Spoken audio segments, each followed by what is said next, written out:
What's going on, guys? This is Rob, and this story is going to have one of the most amazing, really some of the most amazing moments in recent history with the X-Men. I'm so excited to cover this. So what we end up doing here, right, one of the first things that happens is we pick up in a bar with weaponless Zen. Now, for those of you guys who are kind of joining us for the first time, we're not going to go super in-depth into this, but basically what you have when it comes to mutants in Marvel Comics now is you've got basically most Earth-born mutants that live in Krakoa. Right, Krakoa was established as like a safe haven for the mutant population. Then you've got Arakko, and what we learned is that there was a whole other segment of mutants that existed, but in a different dimension that just kind of had their own place. It was called Arakko, but like we'd never seen them before. It was only during Jonathan Hickman's House of X and Powers of X that we were introduced to them. But once they came back to the main Marvel universe, specifically back to Earth, they couldn't all stay on Krakoa for a variety of reasons. One, because the island wasn't big enough, although that did kind of change over time. But two, because of the fact that the ideologies on what they value are so distinctly different, that where the mutants on Earth really love the idea and champion the idea of like a peaceful coexistence between humans and mutants, such as it was, those mutants from Arakko have known nothing but conflict, nothing but like conflict and strife and so on and so forth. So they value war. And so because you had these two just diametrically opposing views, the mutants that previously existed on Arakko traveled and took to Mars. And what they ended up doing was renaming Mars to Arakko or New Arakko. It depends on what you want to call it. Weaponless Zen comes from Arakko. And the funny thing about her is that she doesn't really have a power that matters, to be honest. That most powers that are championed from Arakko are powers that are like offensive, right? So the ability to shoot energy blasts or super strength that amplifies based on somebody's attack or something along those lines. For Weaponless Zen, she's a person that has the ability to paint the truth, but because she's more synonymous with like artists and things like that, she's kind of shunned by the people of Arakko. And so what she ended up doing was serving as a kind of emissary for Arakko's inner council, but she doesn't really have a home. She doesn't believe in the Krakoan views of the world, but the people on Arakko won't really accept her, so she's just kind of out doing her own thing. What this means is there comes a point when she's met by her sister Cora along with Cable. Now, one of the things to know here is that when Arakko became its own place out there on Mars, that Storm basically became kind of the de facto leader of Arakko, so to speak, but really more that she was just kind of like initially started out as like Krakoa's stand-in as a representative on Arakko. In the same way that like the United States has a seat in the United Nations, that kind of thing. And so what this meant is that when it came to Weaponless Zen and her sister Cora, they were actually the daughters of Fisher King. Now, we're not going to go super in-depth into him. In fact, he's a really mysterious character, so there really isn't anything to talk about. But the reality here is that Abigail Brand has basically been leading SWORD, the Sentient World Observation and Response Department. And while what goes on in Krakoa is not the concern of Abigail Brand, what goes on Arakko is. And so what she's been doing is actually vying to have really one of her own agents placed on the inner council in Arakko in the aftermath of Judgment Day when some of those members on the council died, right? So it's kind of like a Game of Thrones type thing.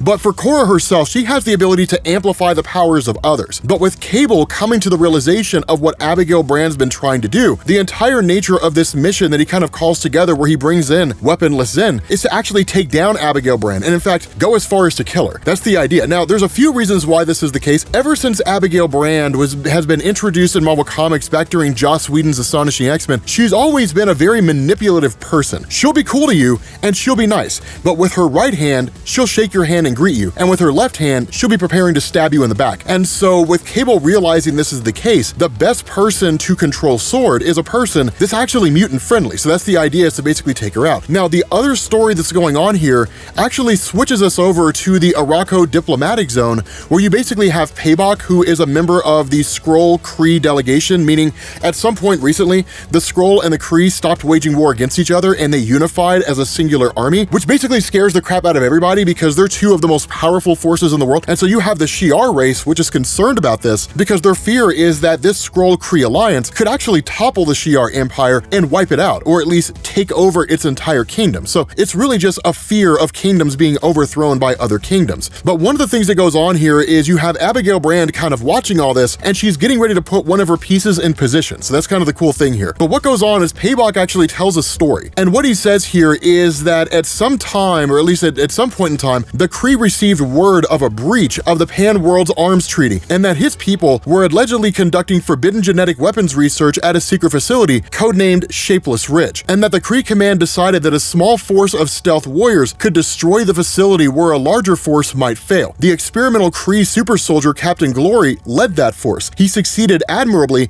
massacring every single Skrull who was there. In fact, they barely put up a fight because Shapeless Ridge did not make weapons. It was a treatment facility for wounded Skrulls no longer able to shapeshift. Civilians, by any measure, the intelligence was wrong. That what had happened is the Kree, under false information, had attacked what amounted to a hospital. Now, the problem with this is the rift between the Kree and the Skrull was so long-standing, right? Because it had been going on for millions of years at this point. The rift was so extreme and so irreparable that the Kree refused to accept the fact that they did anything wrong. They basically put out this idea that the Skrulls were lying about the nature of Shapeless Ridge, and that basically led to the two nations going back into war again. Now, this is before you had everything going on with like Hulkling and so on, with unifying the empires and whatnot. But the thing about this is he asked the question, what they learned over time is that the Kree did not act alone. They were actually fed this information. So who do you think gave them this information? Now, of course, he's really telling this story to Gladiator, and that's when the question is asked, who do you think fed that information? They're met by Zandra, basically the queen of the Shi'ar race, who says, we did. And it's one of the great sins, right? One of the great failings of the Shi'ar race. She refers to it specifically as one of the 10 shames that their kin Crimson sought to bury. Really, like the Shi'ar tried to hide that fact from everything else. And so what ends up happening here is that when Zandra makes her presence known, that's when Abigail Brand says, initiate the plan. And so in the midst of this whole meeting with everybody talking there, that there's this great big huge discussion on what the Shi'ar Empire could possibly offer in restitution of what they'd done, what they could possibly give for the things that they had committed before, right? This heinous act that led to the Kree wiping out so many Skrulls. But before any of them can answer, the response here is, I offer fire. And literally, Vulcan shows back up again and says, my fire and inferno that will burn your pathetic alliance where it lies if you dare to stand against your betters. Rejoice, bold men of the Shi'ar, raise your swords and sing your hosannas, your king has returned. Now, here's the cool thing about this, right? Because this is quite literally the return of Vulcan, right? And it's like literally Abigail Brand's like check and mate. So let's take a step back from this story for a second. Let's talk about a story called X-Men Deadly Genesis, and then we'll talk about something called the Rise and Fall of the Shi'ar. So one of the things we learned with X-Men Deadly Genesis is that if you remember Giant Size X-Men #1, if you saw my video on it, the original X-Men were basically captured by the mutant island of Krakoa. This is long before it becomes their safe haven, but they were captured by the mutant island of Krakoa. Xavier put together a second team with Storm and Wolverine and Nightcrawler and Colossus and all of them in order to rescue the original team, and then the new X-Men went forward from there. What Deadly Genesis gave us was this idea that there was actually a secret X-Men team that Xavier had put together that nobody knew about. The mission was a disaster, and everybody but Vulcan and Darwin died. Now, Vulcan would have died, but Darwin, being a mutant that can adapt to any circumstance, basically merged his life force with Vulcan. And what that did is it allowed Vulcan to just kind of rest, really go into more of a dormant state. But after the events of House of M, he woke up, right? Just like this huge surge in mutant power just vanishing led to him waking up. But showing up on Earth with just like a vendetta against Xavier, only to find out that Xavier's been missing since after House of M was gone. This led to Vulcan attacking the X-Men. Now, ultimately, Xavier returns and Vulcan's given his history where he's told that the X-Men aren't the reason why his parents are dead, right? That sure, Xavier apologizes for screwing up the whole mission and everything going south. But what he says is like the father of Cyclops and Havoc, which is also the father of Vulcan, was taken by the Shi'ar race, right? So like literally the slaughtering of his family, the destruction of his family was the result of the Shi'ar, not the X-Men. And so once Gabriel's given this truth, he immediately takes off to the Shi'ar Empire. That goes into a story called The Rise and Fall of the Shi'ar Empire, where he basically conquers it and turns into just a mad tyrannical king, right? He just rules it with an iron fist. He's this crazy emperor. And ultimately that ends during the War of Kings storyline where he fights Black Bolt and is basically locked inside the Fault, which turns out to be the Cancerverse. But the thing about this is that that's kind of the long and short of Vulcan's history. There's a lot more to it than that, but as one of the most powerful mutants in existence, right, an Omega Level Mutant in his own right, for a while here in the X-Men Red comics, that what Abigail Brand's been trying to do is get him into a position where one, she can control him, and two, he can literally carry out her campaigns and allow her to do the things she that she really wants to do without actually getting her hands dirty. Now, the question has to be asked here, how in the world did Vulcan come back? That's actually a thing that we'll talk about here in a minute. Now, of course, we will also get back to the story of Cable and them because that's where things get really, really cool. But the response of what's going on with Vulcan's arrival is exactly what you would expect it to be, right? Everybody responds exactly how you would expect them to. Richard Rider Nova, who lived through the War of Kings and the Shi'ar War on the rest of the world or the rest of the universe, like the response of Gladiator, who had to serve Vulcan as the leader of the Imperial Guard, all these guys respond just just like you would think they would, which was, this is ridiculous. Like, somebody get this guy out of here. This guy is a crazy king. Like, he will kill us all. Now, of course, on the surface, you would think that Gladiator would be the person best suited to take on Vulcan, and under any normal circumstance, he would. But lest we forget, Vulcan has the ability to manipulate every form of energy in existence. It doesn't matter what it is. This guy is one story arc away from becoming someone who has the power to alter reality on the same level as Franklin Richards. Just no one's done it yet, right? But if they did, it would be believable, right? This guy can manipulate every form of energy. Right off the bat, he takes out Gladiator, and it's the smartest move, because one of the things to remember is that the power of Strontians is tied to their confidence. So if their confidence wanes, their power wanes with it. And what Vulcan does is he literally takes out Gladiator by saying that he's got his prefrontal cortex, which is enlarged, and that's what helps to amplify his power by bolstering his confidence, even if the confidence is false. But with all those neurons floating around in there, right, all that electrical energy, quote unquote, if you want to call it that, Vulcan taps into that, reroutes it, shuts it down, nullifies the confidence of Gladiator, and he's as weak as any fumbling child. So it's amazing how it happens. The second person that attacks him is, of course, Richard Rider, wielding the full entirety of the Nova Force. But literally, Vulcan just seizes the Nova Force from Richard Rider, and then in turn, attacks him with his own power and takes out Richard Rider. Now, following that, you have Warbird, right? You have like the sister of Lalandra, if you want to call it that, but you have Warbird that jumps in, along with Frenzy. Now, Warbird she's capable, she can do some cool stuff sometimes. She banged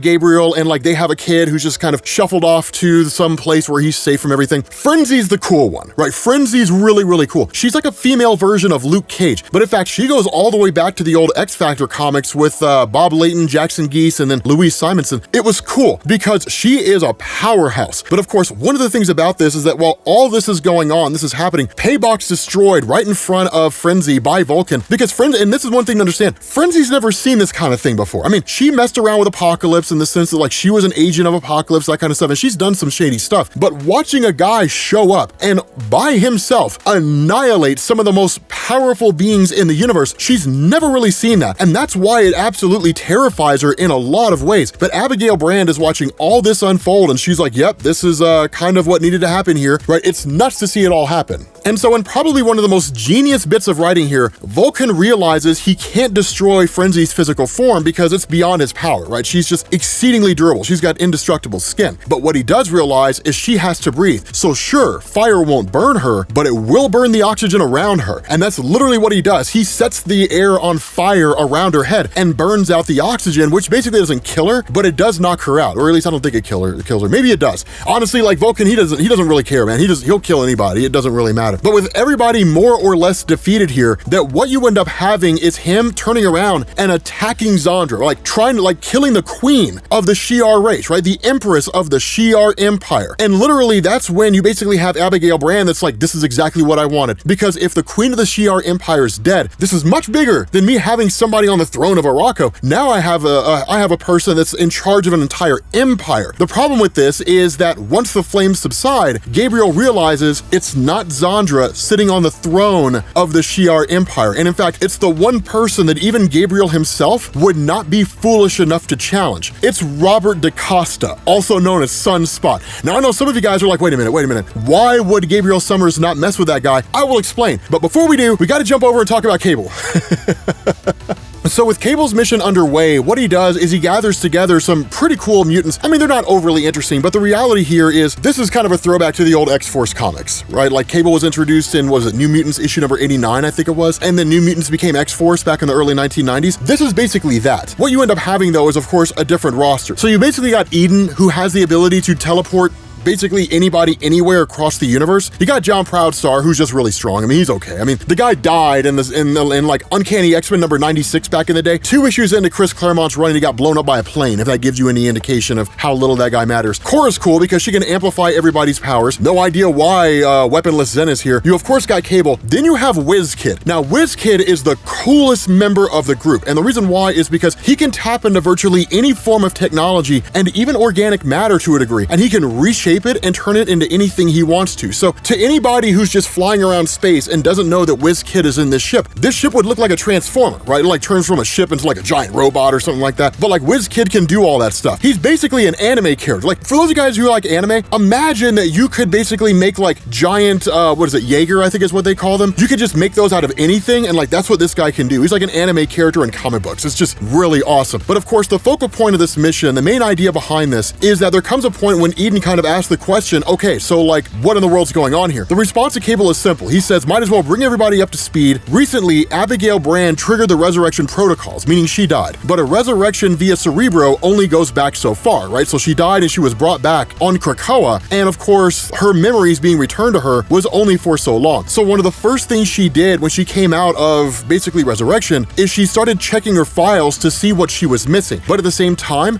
WizKid and Cable were checking them as well, and they saw everything. And Cable says, which isn't everything, just the most recent file. Still, it's pretty damning. Abigail Brand is working with Orchis. Now, of course, Orchis is the largely anti-mutant organization that's composed of basically everybody. There's members from the world governments who are part of Orchis. You've got Advanced Idea Mechanics, Hydra. You got all kinds of people there. Friends of Humanity and so on and so forth, the Right. You have all these organizations. The only ones you don't have on there are the Purifiers, as far as I'm aware. But basically what he says is that she's either working with them or she's playing them, whatever the case that happens to be. To her, all of this, Krakoa and Arakko, is a temporary situation that can be leveraged to advance more important goals. Wheels turning on a scale so large that we could all be crushed in their gears. And so what he says is Brand's not just working with Orchis, she's partnered with a RimWorld diplomat named Orbis Stellaris. He's a gene tech entrepreneur of unknown origin. Rumor has it that he also runs a profitable sideline in bioweapons, including militarized cloning. Quite a well-rounded individual. Now, of course, not really a pun or anything like that, but what we end up finding out is that somewhere along the line that Abigail Brand had partnered with Orbis Stellaris to steal a sample of Cable's techno-organic virus.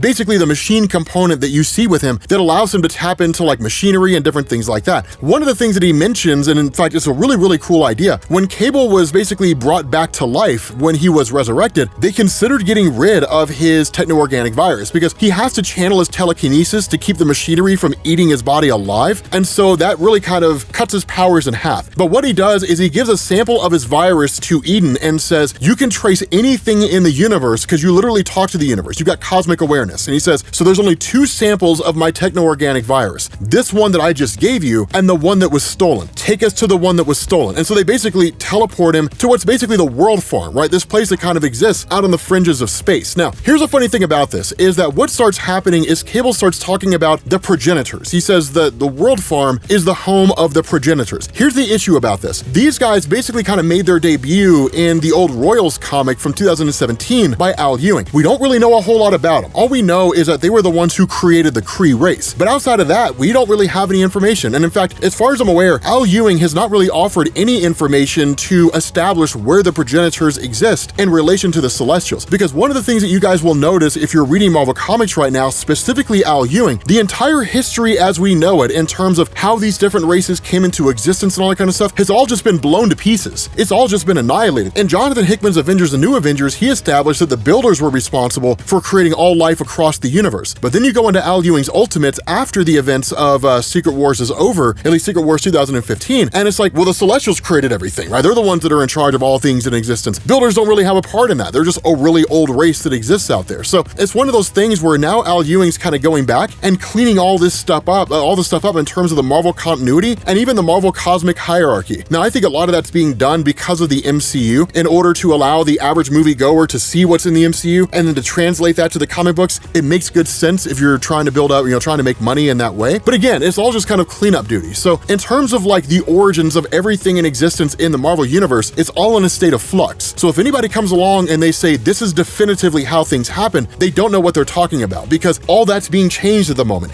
Anything is a possibility right now. And we just kind of have to wait till the dust settles and Al Ewing is effectively done with all this stuff before we can actually give any concrete answers. So once they basically make their way aboard the world ship, right, the the world farm, that what they end up realizing is that this piece or this bit of the techno-organic virus is still being held here in stasis. The problem is they meet these kind of progenitor beings, right? These beings that seem to exist, not really beyonders, but they come from outside the universe. Nothing's really known about them. We don't really know where they come from. We don't know what their story is or how powerful they are. We simply just know that they're there. But what it ended up happening here is that there's a kind of broadcast, right? A sort of camera feed almost that Cable's able to tap into that actually shows him what these guys had been doing. And what they say is that some small microscopic measure that given fertile soil could grow into something more. It's a cancer, of course, referring to the good that's in this particular person that they're talking to. And that is unacceptable for the work we have set in front of you. So, we've separated the two inside. Hidden under a thin layer of that good is the beautiful, broken creature that you are. We're going to release you back into your universe. They will see you as changed, reborn, healthy, and whole,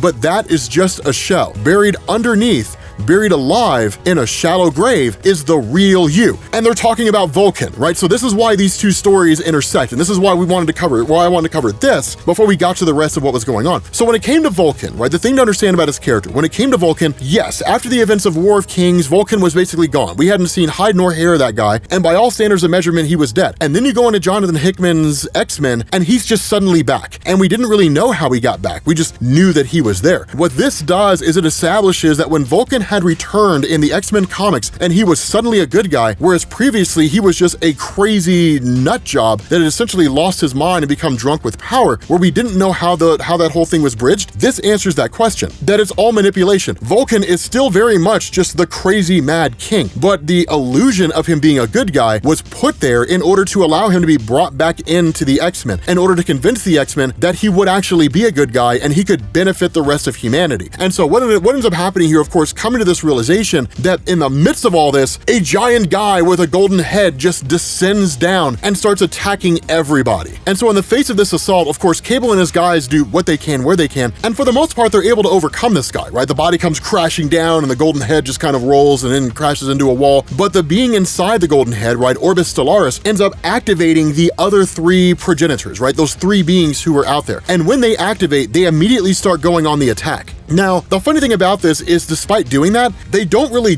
do a whole lot per se. Instead, all they really do is they study and they analyze the entire nature of Eden himself, right? Manifold, which is the name that he used to have. But they study him in terms of his connection with the universe, how he's able to talk to the universe, but there's not a whole lot doing there. And the biggest reason for this is that using the power of, or really with Cora using her abilities to amplify the telekinesis of Cable, what it does is it allows him to pull the techno-organic virus from the stasis cube into himself and then add the techno-organic virus to his body's structure, which of course gives him just this really dope looking armor. It's the most 1990s thing ever. I mean, he's even got the pouches, man. Like, look at the pouches, dude. He's even got the pouches around his waist. Tell me, I mean, and there's a reason why you can't see his feet. Rob Liefeld couldn't draw feet back in the day, and he still can't. But the thing here is that this attack between Cable and the, really you want to call it his own X-Force team, that between him and his team, they launched their attack against basically the forces of Orbis Stellaris as well as these progenitor guys. They do try to seize the techno-organic virus off of Cable. Ultimately, they're unsuccessful because Eden's able to basically teleport them back to wherever they came from. And like, that's basically it, right? With, Orbis Stellaris, or at least this orb, more or less defeated, them not truly understanding what's going on here, that they ultimately just leave, right? Like, that's literally it. Cable's like, okay, well, let's go ahead and get out of here now. I got my techno-organic virus back. Let's go ahead and bounce. And so what we're going to do here is we're going to jump back to what was going on with Robert DaCosta.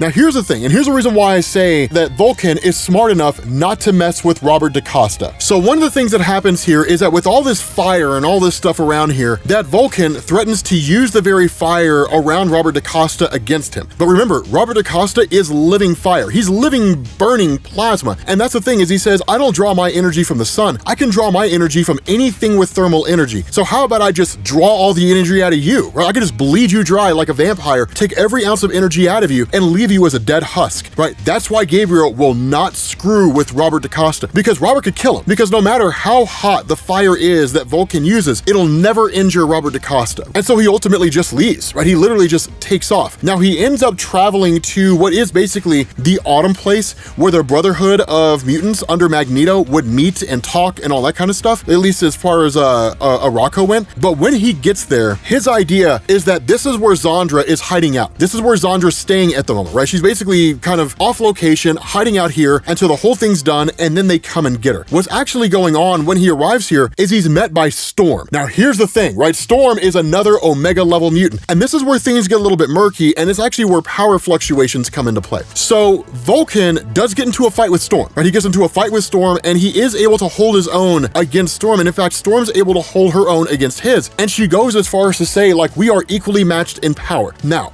that's not true. And that was never true. There's never been an instance where Storm has been equal to Vulcan in power. This is either Storm's powers being amplified or Vulcan's powers being reduced. The reality here is Vulcan is more than enough to be able to take out Storm. I mean, the ability to manipulate any form of energy means he can manipulate the electromagnetic spectrum, and now he's got the powers of Magneto and just literally pull her body apart, the same way that Magneto ripped the body of Apocalypse in half during like the Age of Apocalypse. There's a million ways that Vulcan could kill her in the here and now, but it's not designed to be an instance where Storm is looking to destroy him. That what she's actually looking to do here is literally just stalemate him, right? In the here and now, to stalemate this guy. And that's exactly what she does. That between Storm and alongside her Brotherhood, that they're able to basically at least hold off Vulcan long enough to encase him in Mysterium, a nigh unstoppable form of metal that exists out there. Now, the fight between the two is cool, and I don't want to take away from that, right? The fight between Storm and Vulcan is awesome, and it's a fight for the ages. But I think this also speaks to the level of power that Storm has, that she's able to hold her own. Now, I think a lot of this might also just be because of the fact that people sleep on Storm. They sleep on how powerful this chick is. I don't know, somebody, people are gonna be like, ain't nobody sleeping on how powerful Storm is. No, they kind of do, actually. One, because people who've never read comics, they've only ever seen her in the Fox movies, and Halle Berry's depiction of Storm was basically trash. Storm's a hoss, man. Again, I'd say under normal circumstances, she's nowhere near as powerful as Vulcan is, but she's strong, man. Like, she's ridiculously OP. But again, with the assistance of her own Brotherhood, specifically Lotus Logos, who has the ability to basically kind of create metals or Mysterium seemingly out of nowhere. With his powers, they encase Vulcan here, and he's locked in this location. Now again, this is really just Marvel kind of keeping him like over there, right? Like it's putting a book on the shelf is really all it is. We'll bring it back later. That's really all that's happening here. So he'll return at some future point in time. He's not really dead. So what we end up doing here is we switch back over to Abigail Brand, and she's watching everything with like Vulcan and Storm and all of that stuff happen. Now, the fact that she's in communication with Vulcan means that she would have warned him if she'd known Storm was there, but Abigail Brand didn't know Storm was there, which is weird because she used equipment to scan the area to see if there was anybody with a mutant signature who was there. And so the indication is that the equipment missed Storm. But the reality here is the equipment didn't miss Storm. It told her Storm was there, which means somebody's messing with her head and basically tricking her into believing that Storm wasn't there at all, that there was no one there outside of Vulcan himself. Now, the entire time that she's been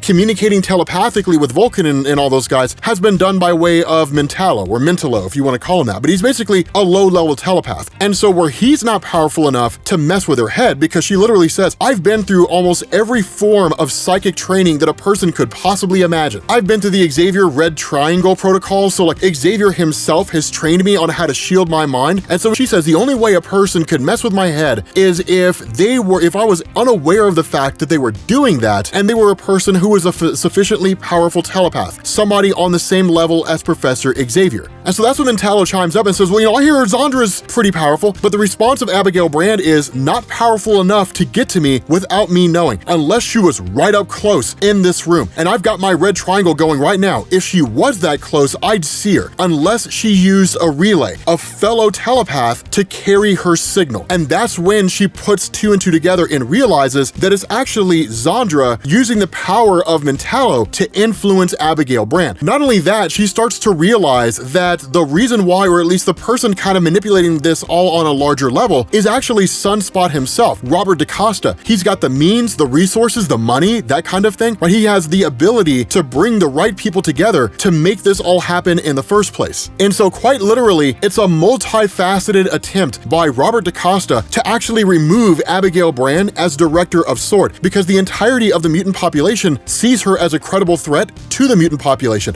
And in a lot of ways she is. As a person who would protect Earth against any threat, she would attack the mutant population if she needed to. Not only that, her political manipulating and things like that is more than the mutant population is willing to tolerate here. And so again, with the help of Robert DaCosta, Zandra literally steps up like, you tried to have me killed. As an empress of a world, a ruler of an entire empire, you literally tried to orchestrate a coup d'etat. You gotta go! And so like, they're gonna kill her. They're gonna kill Abigail Brand. And in fact, they would probably ensure that she would not come back through the resurrection protocols. Such as it is, she ends up body sliding away, right? Using a teleportation technology to body slide by one to a secret location that no one knows about. The funny thing about this is that when she gets there, Fisher King is there. Now again, we don't know anything about this guy. This guy's a mystery. The only thing we know is that he lives among the mutant population from Arakko, but has no powers, and never had power. But by whatever manner and whatever means, he gained their respect, which is why they never destroyed him. But this guy's ridiculously mysterious, because all he says is that your grand plans are dust, Abigail. The road you walked ends here.